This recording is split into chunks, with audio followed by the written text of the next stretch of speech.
All right.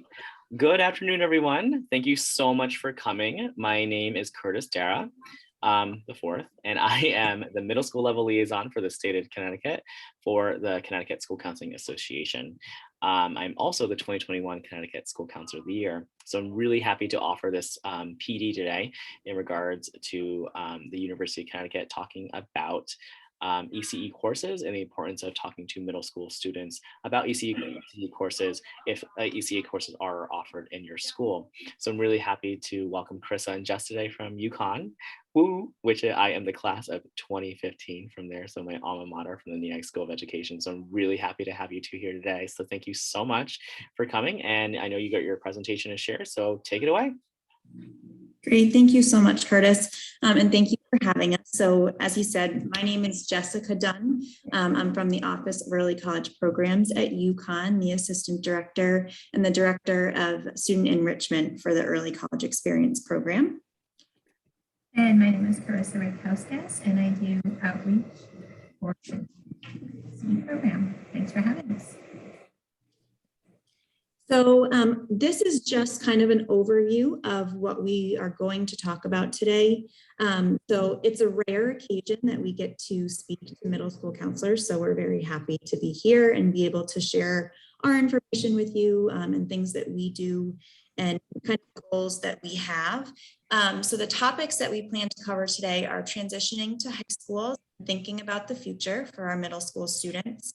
We'll go over a history and overview of college courses for high school students and how it kind of all came about, what advanced placement is, what is concurrent enrollment, so that's the program that we run and what that means, and then our specific state, so concurrent enrollment within Connecticut, and then drilling down even further just to give you more details about UConn's early college experience, what we do and who we are. So really this is part of our early awareness campaign for upper middle schoolers.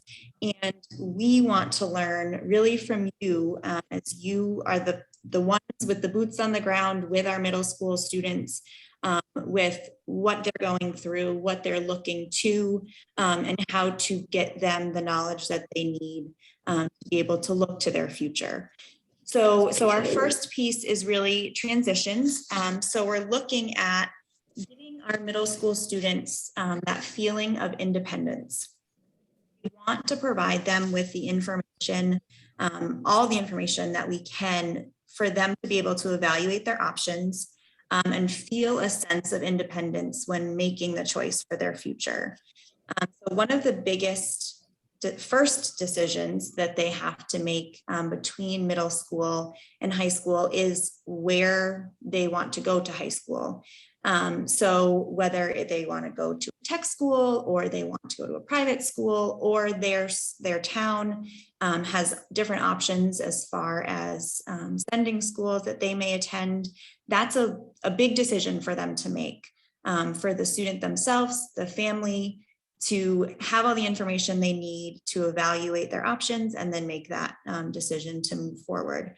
And within those options are their opportunities for concurrent enrollment programs or other things that happen within those high schools that they can take advantage of.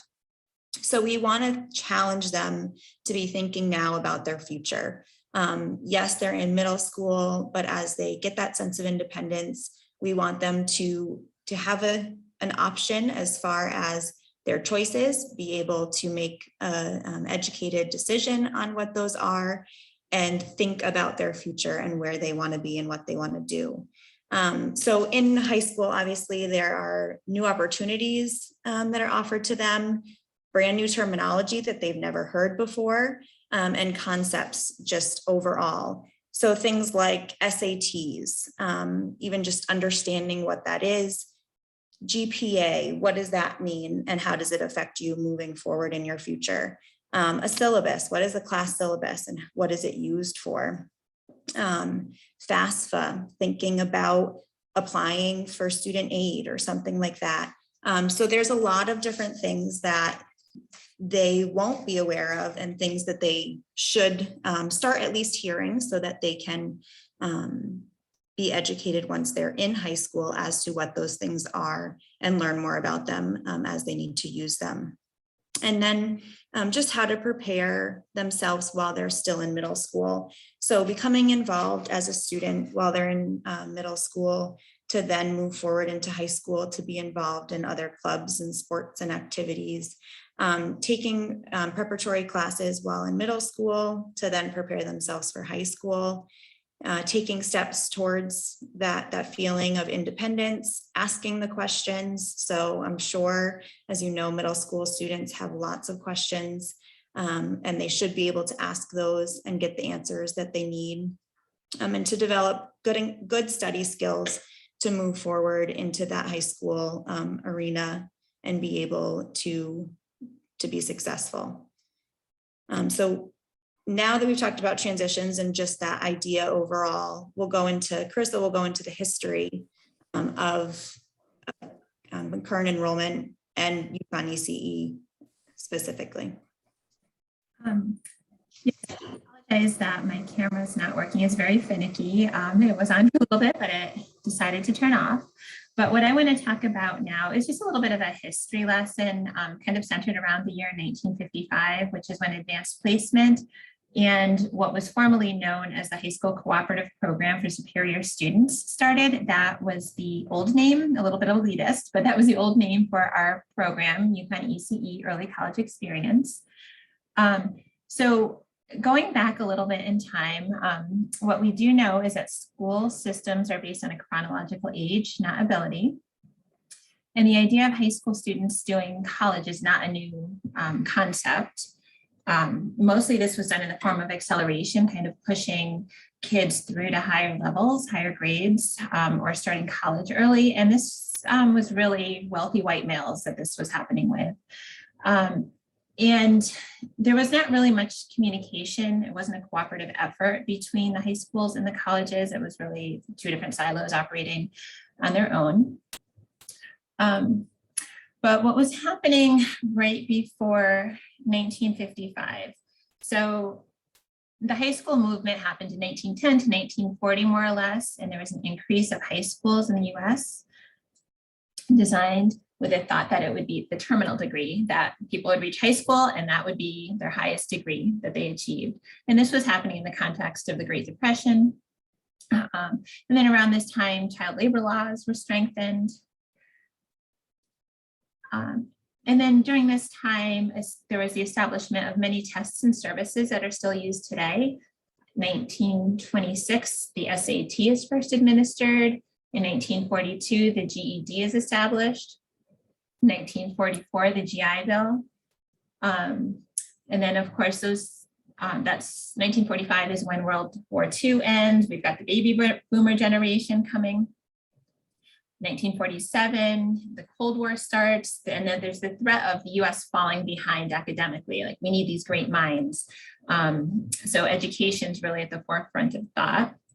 And then in 1950, the Korean War starts, as does the draft.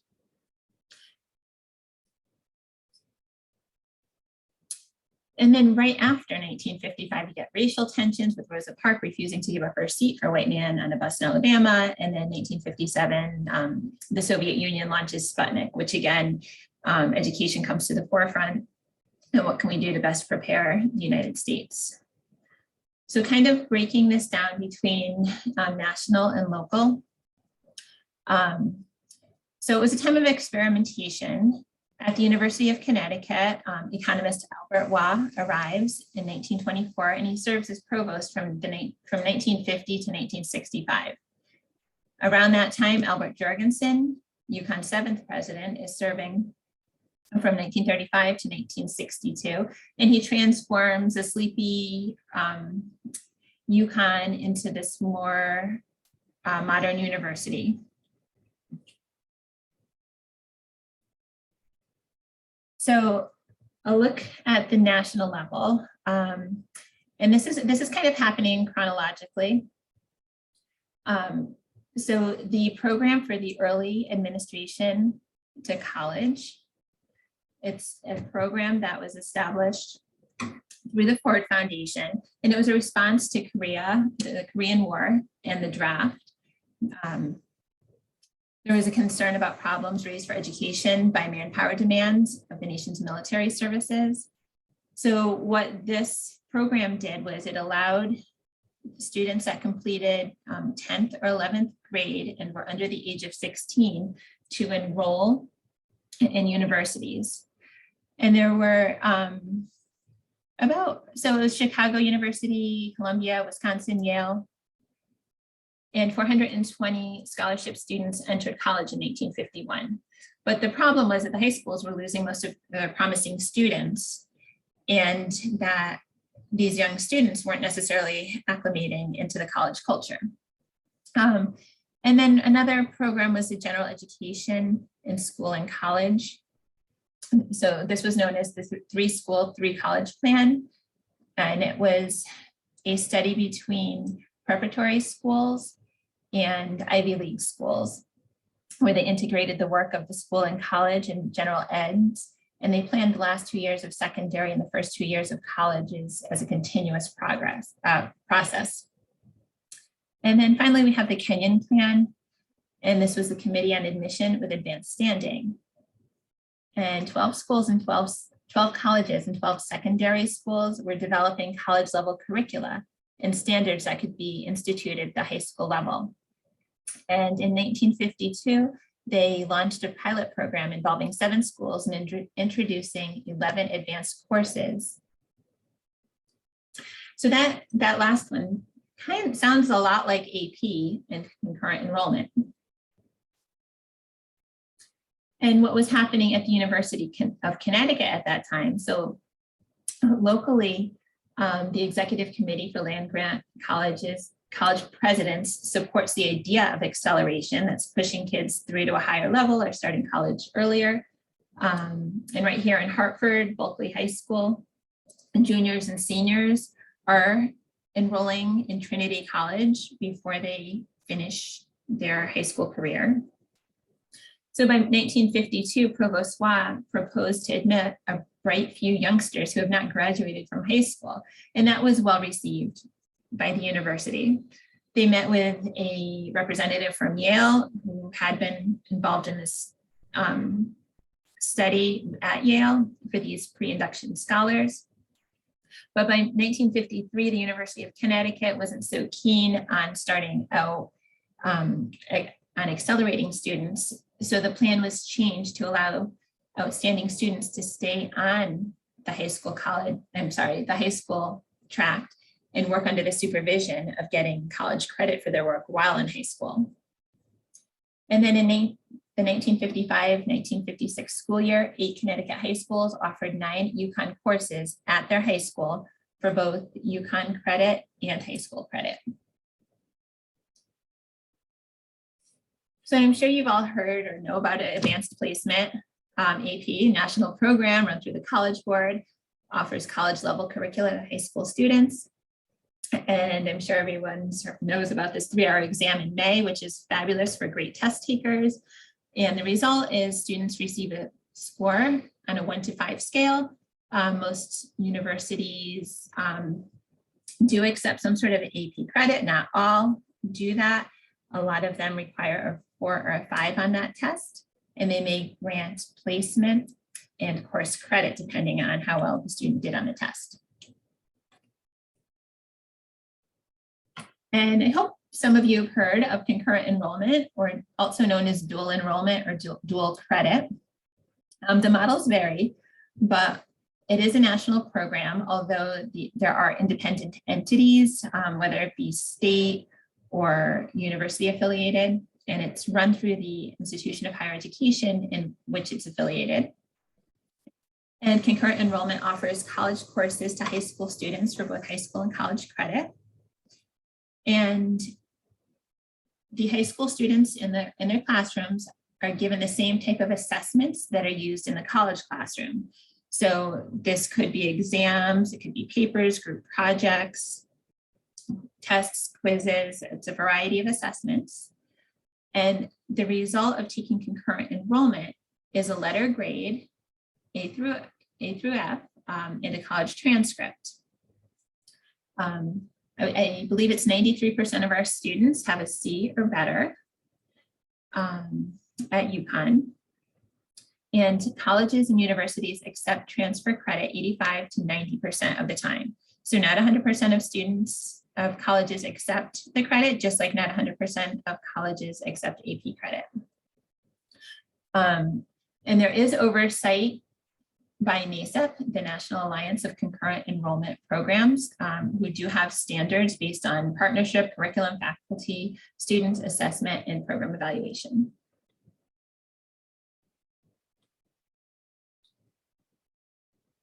So concurrent enrollment in the state of Connecticut.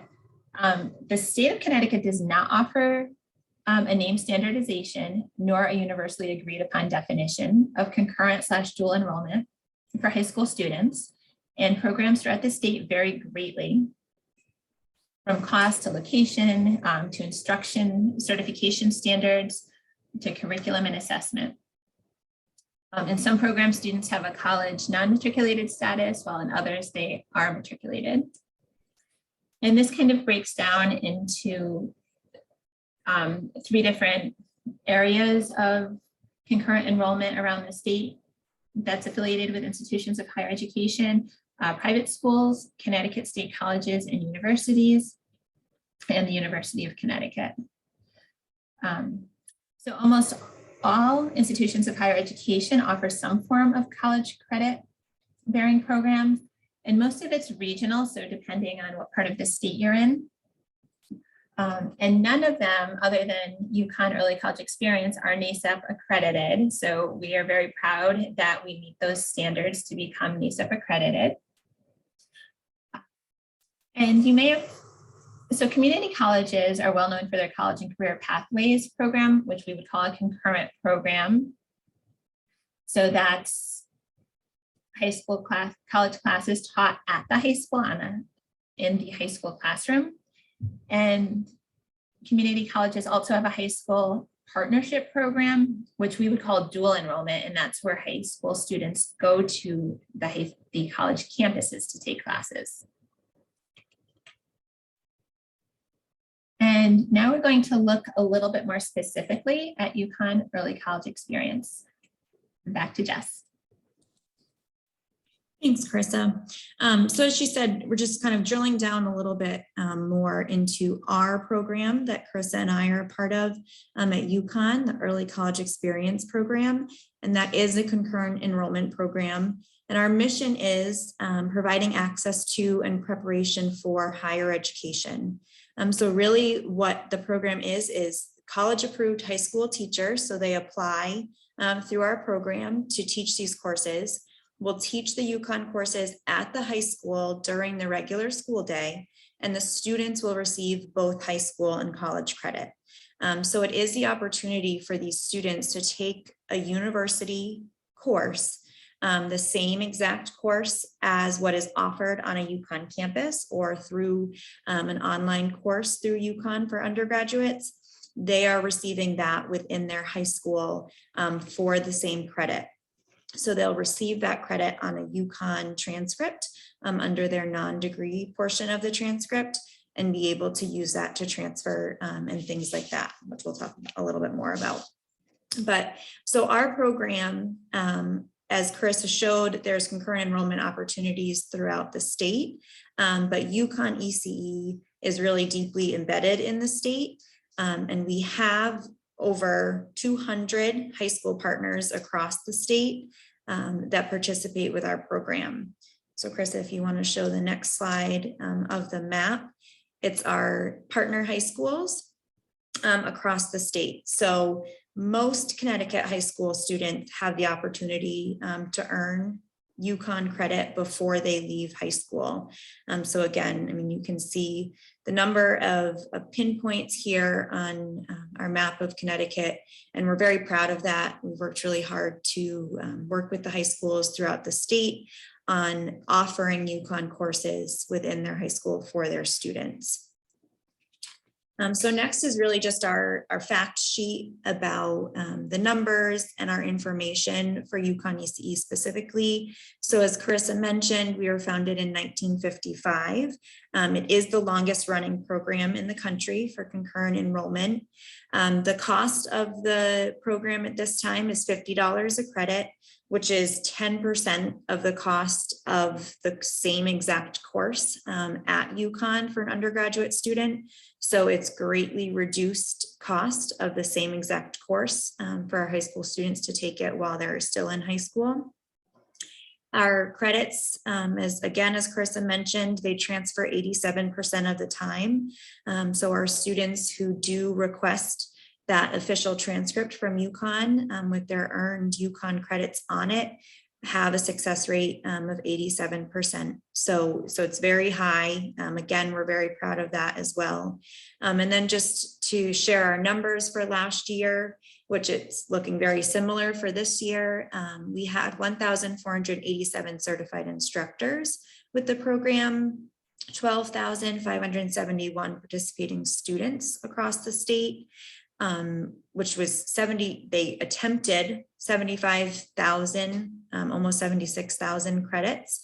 And then again, that was within 208 high schools throughout Connecticut, offering 77 different courses that are certified through our program. And then to talk about the student side of UConn ECE, there's many benefits that are offered for our students who participate in our program. As we mentioned, financial savings is a huge one. The cost of these UConn ECE courses are a small fraction of the cost of the same course taken at UConn. And we really strive as a program to provide some substantial long-term savings for our students and their families. We also offer program fee waivers for students who either qualify for free or reduced lunch individually, or if an entire high school has 80% or more of students who qualify for free or reduced lunch, that entire school is waived for our program. So those students receive free UConn courses through their high school, which is, a huge, huge benefit for those students. And then they come to either UConn or a college of their choice with a transcript that they were able to take those courses free of charge. And access. Again, those students that may not be able to financially afford the courses, they have the access through the UConn ECE program, but also just access to things that University of Connecticut offers for our undergraduate students and others. So things like library access to our Q Center, which is our quantitative learning center that students can get help with their math courses in. Our W Center, which is our writing center. Again, students can use those resources that UConn has. UConn student mentors, our ECE students have access to those students as well. And things like academic achievement center workshops where they can log into those, either just watch them participate or work with those students that are a part of that program at the university. And then technology resources. Again, our students really are granted the access that our UConn undergrads are granted. So they've got access to UConn G Suite, for example, university licensed software that UConn pays for, our students have access to as well. Online learning management tools. So UConn uses Husky CT as their online learning management tool, and our students use that as well. And then online conferencing platforms, which obviously are much more popular today than they ever have been, but students have access to that as well. And then each year we offer student scholarships. So we offer over $4,000 in scholarships directly to our students to use for the transfer to college or university. And we have those in arts and humanities. We have them in the STEM area, and then civic and community engagement. So students apply each year for those scholarships and we grant those out we do about 10 students a year. And then we have student events each year, which it's looked a little different again this year and last year than it ever has, but we invite a lot of our students to come onto the UConn campus, which is a very exciting opportunity for a lot of our high school students, whether they've never been on a college campus before, or they get the opportunity to interact and engage with college professors, other graduate students at UConn, or even just other students from other high schools in the area. And so we have things like poetry contest each year, a globalization conference that we run, a cardboard boat race that we work down at Avery Point campus to bring our students there. We have over 300 students that participate in that. And then we also have things like language immersion days and quiz bowls where our students come and compete against each other in a day of fun and learning. So those are great things that really bring the students together and offer great opportunities for them to grow and learn. And then discounted tickets, which is always exciting for our students, again, to come to campus. They get discounted tickets through UConn Athletics and then UConn Storgensen Center for the Performing Arts. So that's a great benefit too that our students do take advantage of and get to use through UConn and being a part of the Early College Experience program. So that was an overview of UConn Early College Experience. Jess and I wanted to thank you for the opportunity. Thank Curtis for setting this up and Siska for letting us speak to you. And we just wanted to emphasize that the opportunity to earn high school credits, to earn college credits in high school is a wonderful opportunity. Students are able to kind of get their feet wet before they do move on to college if that's their path. And just, wanted to emphasize the more prepared that they are in middle school, the more opportunities that they'll have in high school. We'd be happy to send additional materials if anyone's interested. And we ask that you please share this information with your students, parents, and colleagues. And we're also available to do presentations to your colleagues, to parents, to students. Actually, here in Mansfield, I've got children that are in the middle school, so I connected with them, and annually we are now going to the High School Opportunities Fair, where the different high schools that Mansfield middle school students can go to come, but we go and kind of let students and parents know which UConn ECE courses are available at each of those high schools and answer any questions that they have about our program. And we also do the College and Career Readiness Day at Mansfield Middle School, and we'd be happy to do that at other schools as well. So just wanted to say that it's never too early to start thinking about college. And we're happy to answer any questions if anyone has any questions.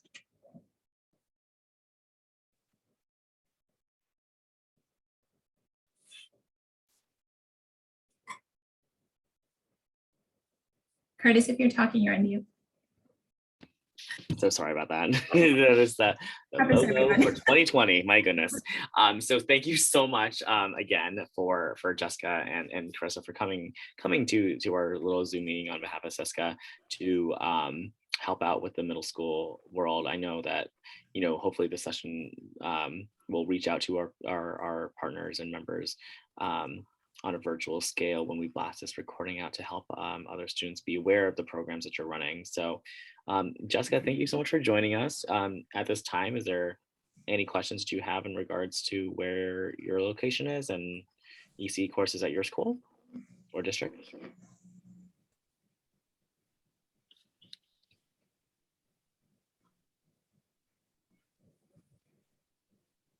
If you were talking, you're on mute too.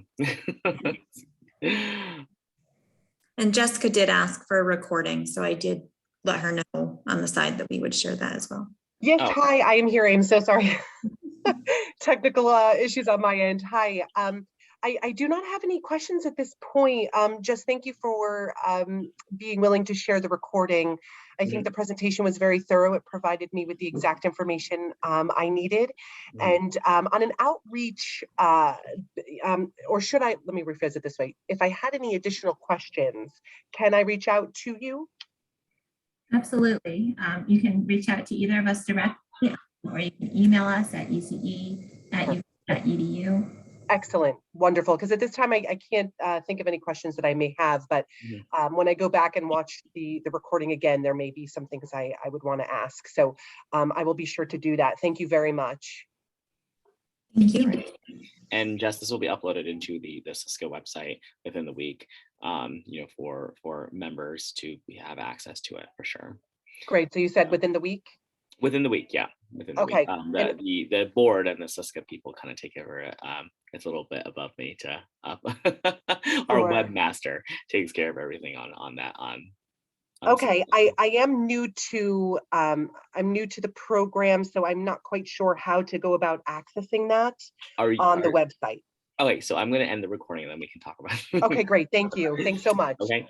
Okay. So on behalf of Cisco, thank you so much, UConn, for joining us today, and have a great day. Thanks so much, Curtis. I appreciate it. Take care, Jessica.